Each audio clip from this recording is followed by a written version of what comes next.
How's everybody doing today? Hotep, hey, this is Michael Imhotep, founder of the African History Network, host of the African History Network show. I'm a talk show host, researcher, lecturer, writer, and historian. So it is Friday, February 5th, 2021. And some of you have heard me talk about my online course, Ancient Kemet, the Moors, and the Maafa. Understanding the transatlantic slave trade, what they didn't teach you in school. And I want to, we're going to run this class in the month of February for African American History Month. So a lot of people have been asking, what am I going to do for Black History Month? So we're going to do a preview of the online course here. And it is going to start up Tuesday, February 9th, 8 p.m. Eastern Standard Time. It's going to run 8 consecutive Tuesdays, okay, in 8 consecutive Tuesdays in the month of February, February and March. And we deal with thousands of years of history, and we deal with what led up to the transatlantic slave trade happening also, all right? So I do a PowerPoint presentation. We have video clips, articles, book references, and we deal with thousands of years of history, and we deal with what led up to the transatlantic slave trade taking place. All right.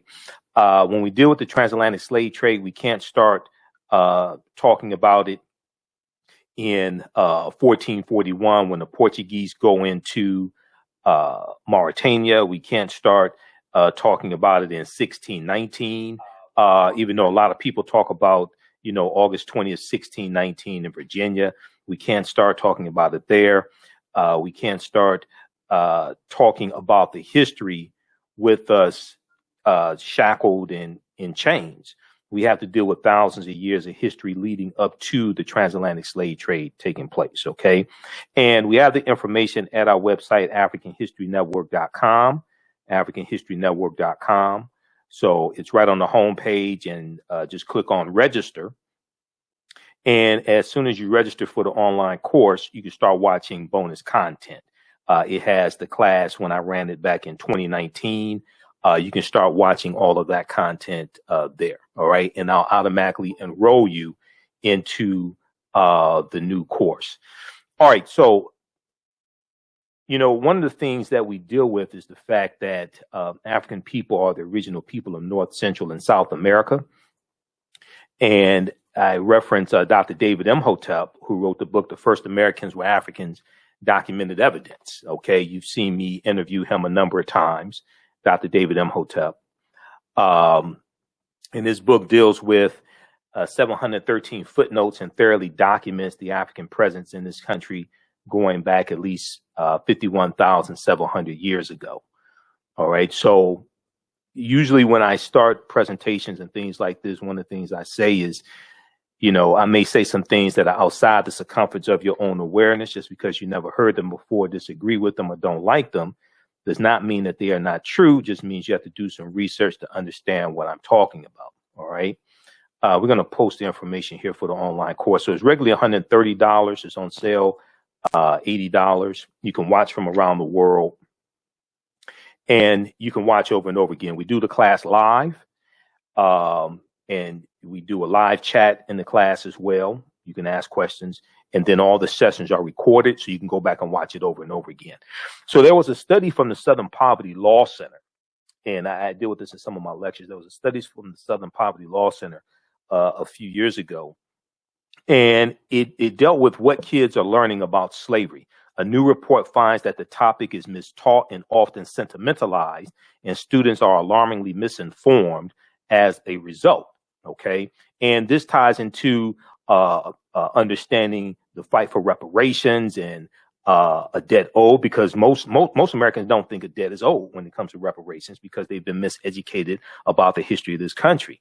A new report released by the Southern Poverty Law Center's Teaching Tolerance Project points to the widespread failure to accurately teach the hard and nuanced history of American slavery and enslaved people. Collectively, the report finds that slavery is mistaught, mischaracterized, sanitized, and sentimentalized, leaving students poorly educated and contemporary issues of race and racism misunderstood. So when we deal with understanding racism as a system of advantage and privilege distributed based upon race, coming out of the context of European white supremacy, that comes from a understanding of history, having that foundation. Okay, most Americans are woefully ignorant of history because of the educational system. So therefore, they are miseducated about the history of slavery, the history, the origins of this country, miseducated when it comes to African American history as well. This ties into policies they support, who they vote for elected office. Okay, and just look at the fight over the Confederate battle flag of Northern Virginia, which many people think is the Confederate flag, and it's not. There were 3 flags that flew over the Confederate States of America from 1861 to 1865. That flag that was on top of the General Lee car was never one of those flags. Okay, look at the fight over the Confederate monuments. Those are monuments honoring traitors to the Union who committed treason against the Union based upon Article 3, Section 3 of the U.S. Constitution. But because so many people are ignorant of history, and you have this whole movement called the Lost Cause, and the Lost Cause was dealing with rewriting the history of the Civil War and what the Civil War was about. And you had organizations like the Daughters of the Confederacy financing curriculums and financing this movement to rewrite the history of the Civil War and Reconstruction. To create this whole lost cause movement that the South was fighting for states' rights, and they were being, subjected to tyranny by the Union, the Yankees, things like this. Okay, all right. So, there's a study. One of the things I use in the class is a study here from the Southern Poverty Law, and this is just one of the tools. It's about a 56-page study. Thoroughly documents how the history of slavery has been incorrectly taught in the American schools, and it makes recommendations on how to better teach the history of slavery as well. That's just one of the sources that I use. Okay, let's continue here. So in what it describes as the first analysis of its kind, Teaching Tolerance conducted online surveys of 1,000 American high school seniors and more than 1,700 social studies teachers across the country. The group also reviewed 10 commonly used U.S. history books and examined 15 sets of state standards to assess what students know, what educators teach, what publishers include in textbooks, and what standards require vis-a-vis slavery. Among 12th graders, okay, so they did a survey of 1,000 12th graders, okay, 1,000 seniors across the country. They found that only 8% of 12th graders surveyed,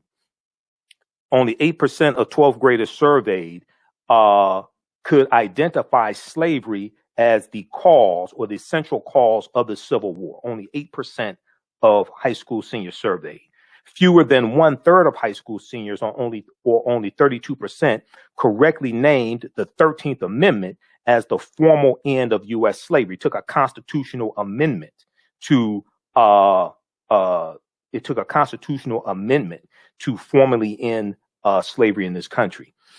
And then with a slightly higher share, 35% chose the Emancipation Proclamation. The Emancipation Proclamation did not end slavery. The Emancipation Proclamation, January 1st, 1863. And when you read it, and you can read the Emancipation Proclamation at archives.gov, the National Archives, or you can read it at LOC.gov, Library of Congress.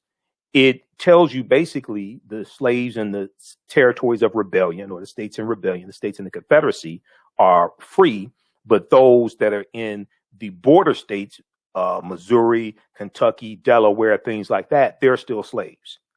Those territories and states that stayed loyal to the Union were allowed to keep their slaves for a period of time. Okay, that's not what ended slavery. But do you have people who have these misconceptions? All right. So let's continue here. So we have this one here. Now, there was a good article from the Atlantic.com, What Kids Are Really Learning About Slavery. This is from 2018, and this is when this study came out, February 2018, into January, early February. And this article deals with that study from the Southern Poverty Law Center.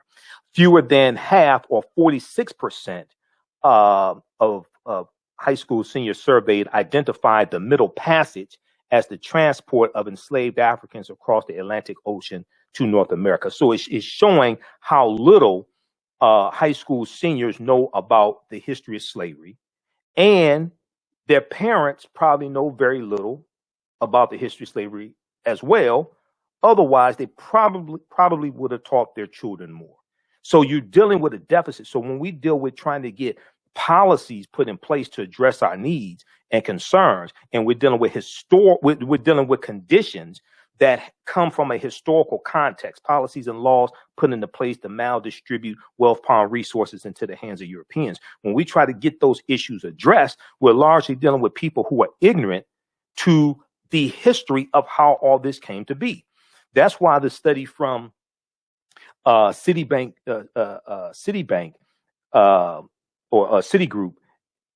in September of 2020 that dealt with how the U.S. has lost $16 trillion in 20 years because of racism.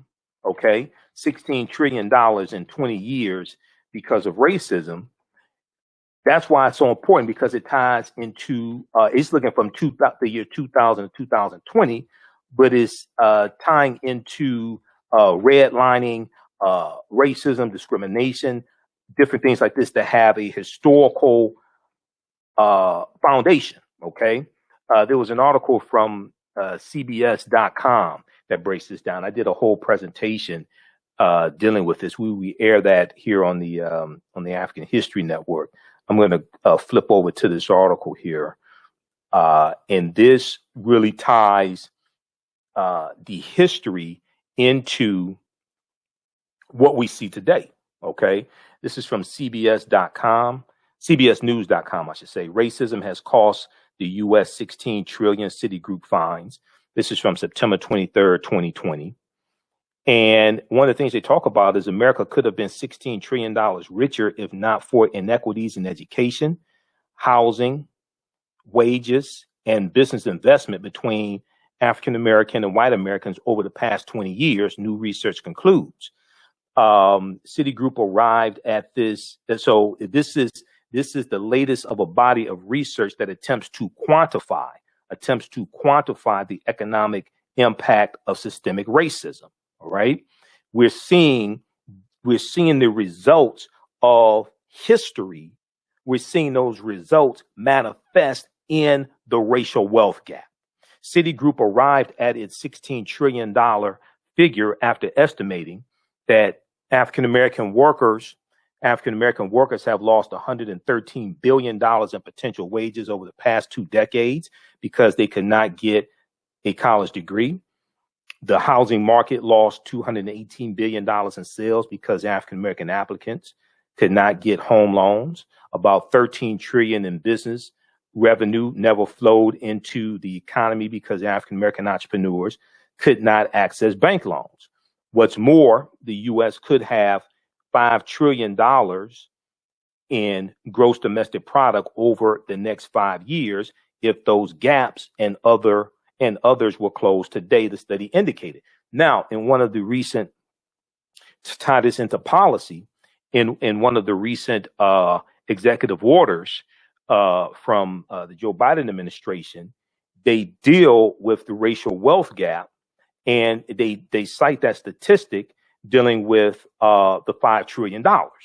Okay, so when I heard him talk about it, I knew exactly where it came from. It came from this study. All right. If we look at this here, for instance, if we look at this executive order, all this ties into policy. Politics is the legal distribution of scarce wealth, power, and resources, and the writing of laws, statutes, ordinances, amendments, and treaties, their adoption, interpretation, and enforcement. Let's look at this very quickly. We're dealing with a legacy of racism, discrimination, redlining, etc. We're dealing with laws, and then What is important to understand is that if it was public policy that put us in this predicament, it's going to be public policy that gets us out of this predicament. I'm all for economic empowerment, but that's not what put us in here. If you actually understand the history, it was laws and policies that created these inequities. It's going to be laws and policies that correct them. If you look at this executive order from January 20th, 2021, read it. Don't take my word for it. Read the executive order. You can read all executive orders from the president at whitehouse.gov. That's where this is from, whitehouse.gov. If you go and this one is executive order on advancing racial equity and support for underserved communities through the federal government. This was on Inauguration Day, which was a half day of work. He did 10 executive orders on Inauguration Day. Read this one right here. If you go through, for the sake of time, we're going to go through and just get right to what I want to get to. For example, an analysis shows that closing racial gaps in wages, housing credit, lending opportunities, and access to higher education would amount to an additional $5 trillion in gross domestic product in the American economy over the next 5 years. Okay, that comes directly from that study from Citigroup. That study was done by a sister from Citigroup, but that ties into history and understanding history. Okay, so that's why the study from the Southern Poverty Law Center is so important. That's why the type of information that we provide is so important as well. All this ties into history, and it deals with understanding the legacy of racism, legacy of slavery, etc., and all these policies and how they impact us today. One of the things that study from Citigroup showed is how racism negatively impacts everybody. What this is, so see, oftentimes people think, okay, when you look at the fact that the U.S. economy lost $16 trillion, okay, it wasn't just African Americans, it's the U.S. economy. Everybody is being hurt by racism, even though we get the brunt of it. What this study shows from Citigroup is how racism is actually bad for everybody. But you have some people who are miseducated who buy into thinking it benefits them. But no, it really hurts everybody. Okay. So, all right. Let me flip back over to the one from Citigroup. This one right here. Yeah. Okay. So what this study from Citigroup is showing is how racism actually hurts everybody, even though African Americans get the brunt of it.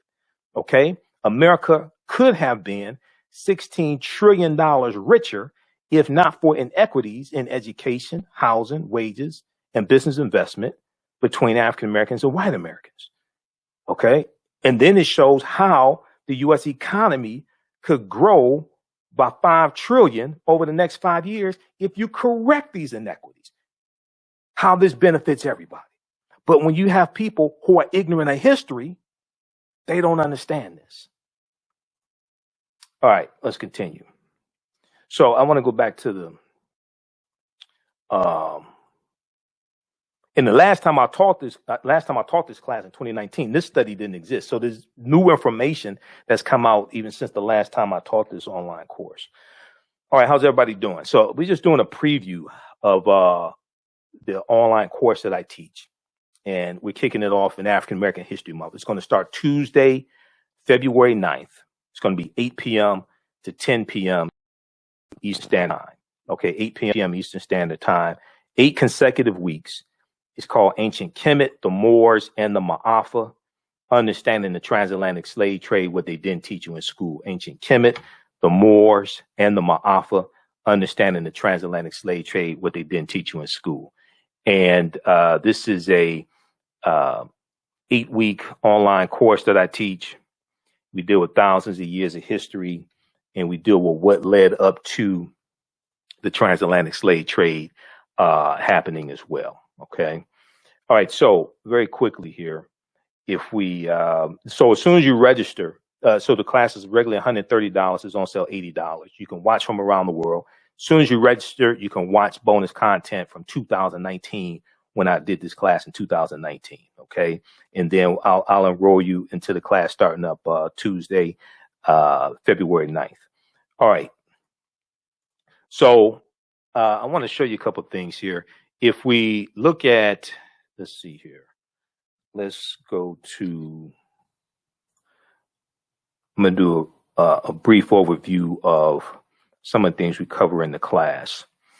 So we deal with ancient Kemet, ancient Egypt, and we deal with the 800-year occupation of Europe by the Africans known as the Moors. We do what was the transatlantic slave trade? What were some of the events that led up to the transatlantic slave trade starting? What role did Christopher Columbus play? Because Columbus is central to the transatlantic slave trade spreading. It didn't start with Columbus, but Columbus and his 4 voyages starting August 3rd, 1492. Columbus helps to spread slavery and conquer new lands. And this gives new lands for Spain to grow crops, set up sugarcane plantations. And then you're going to have fights between these European nations over a lot of these new lands that are being conquered and stolen. When did Africans first come to the U.S. as slaves? Because we were here going back tens of thousands of years. So I'm going to show you some information dealing with that. Did Africans sell themselves into slavery? We deal with that complicated history. Were African people in America before the slave trade? Yes, we were. We were in this land before Native Americans even came into the existence. Now, this is not a slight against Native Americans, but no, it's true. We were. The 800-year occupation of Europe by the Africans known as the Moors, because to understand the transatlantic slave trade, you got to understand the 800-year occupation of Europe by the Africans known as the Moors and what the Moors took into Europe, the technology, the mathematics, the science, the medicine, and they're taking teachings coming from ancient Kemet, ancient Egypt into Europe. And this is going to bring Europe out of the dark ages. And then we're going to see all this lead to the transatlantic slave trade happening. And one of the things that's happening in Europe with the African Moors is that the Moors are intermixing into the European population. The Moors are intermixing into the European population. They're having sex with Europeans, and it's producing what we would call today biracial people. It's producing darker complexion people, and we're going to see the Moors changing the complexion of Europeans to various extents in different European countries, especially Spain and Portugal, because that's right above Morocco, Spain and Portugal. And they're going through Morocco largely into Spain and Portugal. We're going to see it in England and Austria. When you look at England, you look at someone like Queen Charlotte Sophia, okay, who was the wife of King George III. King George III is the king that the 13 colonies are revolting against during the American Revolutionary War of 1775 to 1783. Queen Charlotte Sophia was of African Moorish ancestry on her mother's side of the family.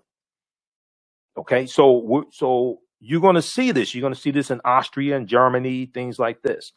All right, so let's see here. We deal with shocking archaeological discoveries that are causing experts to rethink everything. Because when these archaeological discoveries happen, and there have been a number that have happened since like 2017, the scientists and archaeologists, they say they have to rethink everything. They have to push timelines back. I talk about how they have to back that thing up. Remember the song about Juvenile, back that thing up. All right. They keep having to back the timelines up when new discoveries come out. Insurance companies, we talk about insurance companies that took out policies on slave ships and enslaved Africans on the plantations, Freemasonry, America and the founding fathers, origins of the term America, Africa, etc. We deal with all this in the online course and a lot more, because it's 8 weeks, 8 consecutive weeks.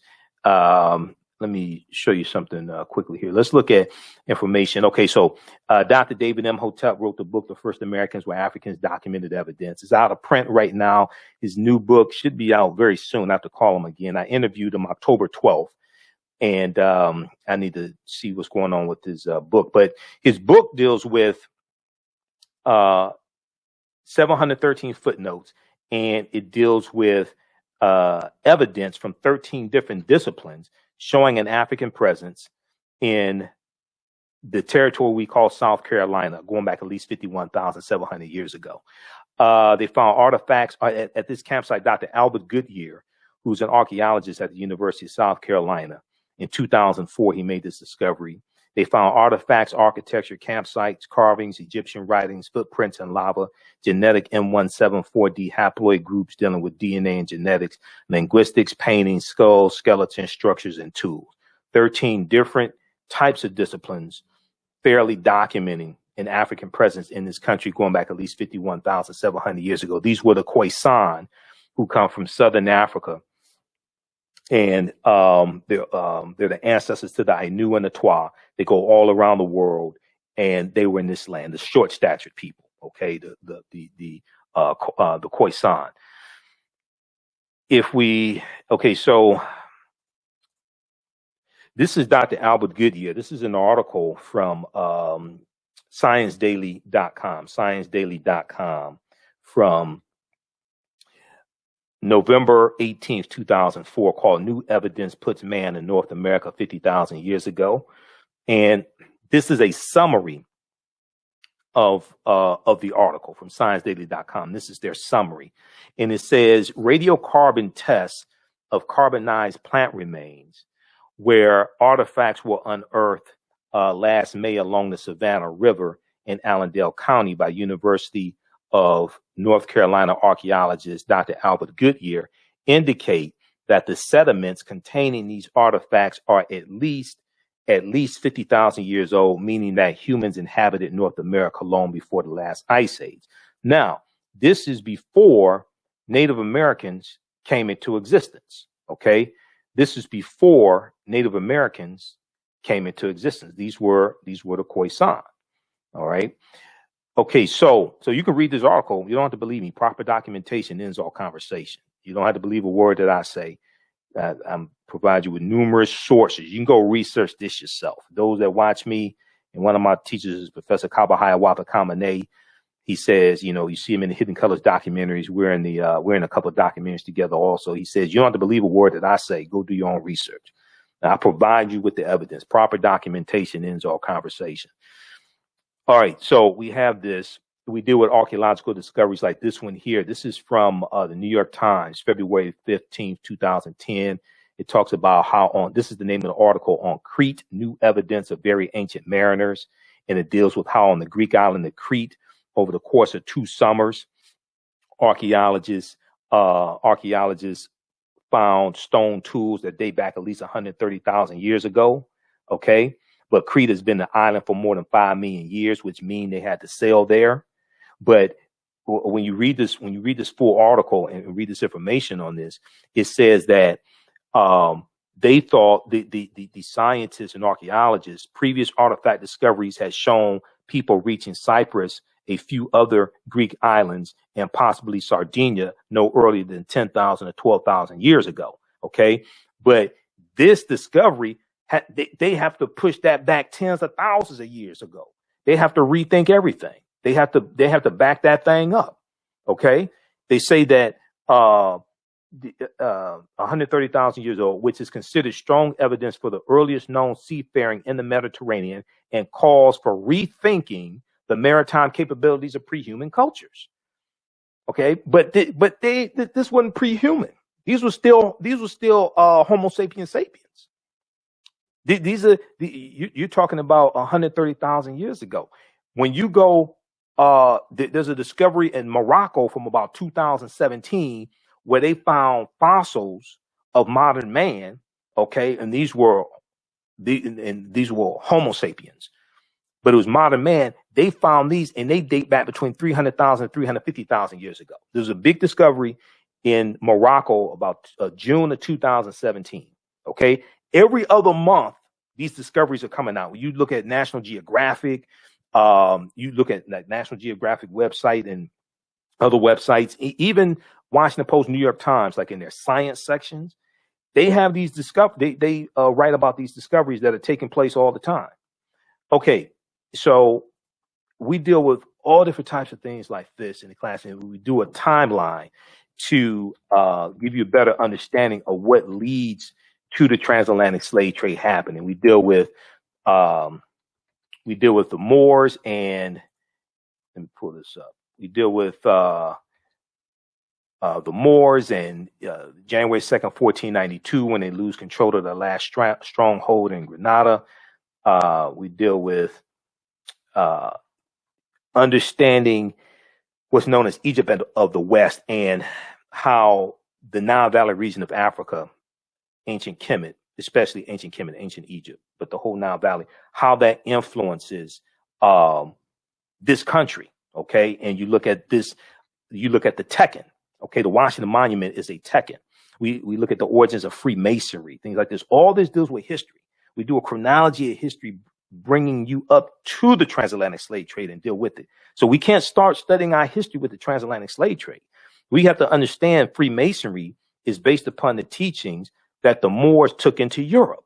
Okay, so like one of the sources that I use is from Tony Browder. Tony Browder is a friend of mine, brilliant historian and archaeologist. Egypt on the Potomac, pages 18 and 32. The word Mason is derived from the Latin words mass and sun. Mason means child of light and expresses the desire to pursue light, which is a metaphor for the sun, which symbolizes knowledge. The term child of light, or sons and daughters of light, was first used to identify students who had completed 42 years of study in the temples of ancient Kemet. Many Masonic temples were modeled after the temples of Kemet, places where light or knowledge was imparted in a series of steps or degrees. So when you go to college or university and you get your credentials in the form of degrees, this is where this comes from. This is where this comes from. You read Stolen Legacy by George G.M. James. He deals with this type of information in Stolen Legacy as well. All right. So if we look at very quickly here, Freemasonry. Did you know that 50 of the 56 signers of the Declaration of Independence and 13 signers of the U.S. Constitution were Freemasons? Did you know that four of the first 5 U.S. presidents were Freemasons, and there have been 14 Freemasons who have been U.S. president? If you check out page 18 of Egypt on the Potomac by Tony Browder, in his book, Egypt on the Potomac, deals with how the layout of Washington, D.C. is basically a copy of ancient Egypt. And he deals with Benjamin Banneker and all this. We did the surveying for the layout of Washington, D.C. And I have Egypt on the Potomac somewhere around here, because we have Nile Valley Contributions to Civilization right here. These 2 books right here are excellent. So I use these in the class from Tony Browder, Egypt on the Potomac and Nile Valley Contributions to Civilization. Now, you don't have to buy any of the books to follow along in the class. If you want to, that's fine, but you don't have to buy any to follow along in the class. Okay. All right. So these are some of the things that we deal with. We deal with Asar, Aset, and Heru, the first Holy Trinity, who the Greeks called Osiris, Isis, and Horus. We deal with all this. This history and the Immaculate Conception, Heru born of a virgin birth on December 25th to Aset, Isis. Some of this may go outside the circumference of some people's awareness, but this deals with mythology. This ties into culture and history. This is going back thousands of years ago. But you can see that, okay, we ain't going to get deep into this, but these are just some of the things we deal with. We deal with this history, and we deal with what leads up to the transatlantic slave trade happening. All right. Lastly, we'll look at, let's see here. So that's an overview of some of the things we deal with in the class. We have to deal with Christopher Columbus. All right. And where Columbus went on his 4 voyages. When you study where Columbus went on his 4 voyages, and if you go to history.com, the official website of the History Channel, it shows you where he went on his 4 voyages. Columbus never came to the land that we call the United States of America. He never came to the land we call the United States of America. The closest he came here is Cuba, which is 90 miles away. This is where he went on his 4 voyages. Okay. So these are all some of the things that we deal with in the class. It starts up Tuesday, February 9th, 8 p.m. Eastern Standard Time. Ancient Kemet, the Moors, and the Maafa, understanding the transatlantic slave trade, what they didn't teach you in school. So if you go to our website, we're going to post a link here, but also you can go to our website, AfricanHistoryNetwork.com, AfricanHistoryNetwork.com, You can go to the website, and right on the home page is the we have the information right on the home page. And let me bring this up here. I'll show it to you. And we have the information for the online course right on the home page, and just click on the link. And here we go. So right at our website, AfricanHistoryNetwork.com, just scroll down. You'll see information about our radio show, the African History Network show. Scroll down here, and it's taking, and just click on register here. Okay. It's going to be Tuesday, February 9th, 8 p.m. Eastern Standard Time. And then click right here, enroll. It's on sale $80, regularly $130. And as soon as you enroll, you can start watching the content from the class I did in 2019. All right. All that content is archived, those classes. And then I'll automatically enroll you in the new class starting on February 8th, 2021. February 9th, 2021, Tuesday, February 9th, 2021. 8 p.m. to 10 p.m. Eastern Standard Time, and it's going to be 8 consecutive Tuesdays. All right. If you want to pay through now, if you have any questions, email us at ahnshow@AfricanHistoryNetwork.com, ahnshow@AfricanHistoryNetwork.com. When you go to the website, it has you pay through your debit card, credit card, or what have you, through PayPal. If you want to pay through Cash App, email us, and we can set that up also. If you want to pay through Cash App, and here's the link also to the online course as well. Okay. All right. Look, we got to get out of here. Remember, right now it's correct wrong behaviors, not over till we win. Wakanda forever. We'll talk to you next time. Peace.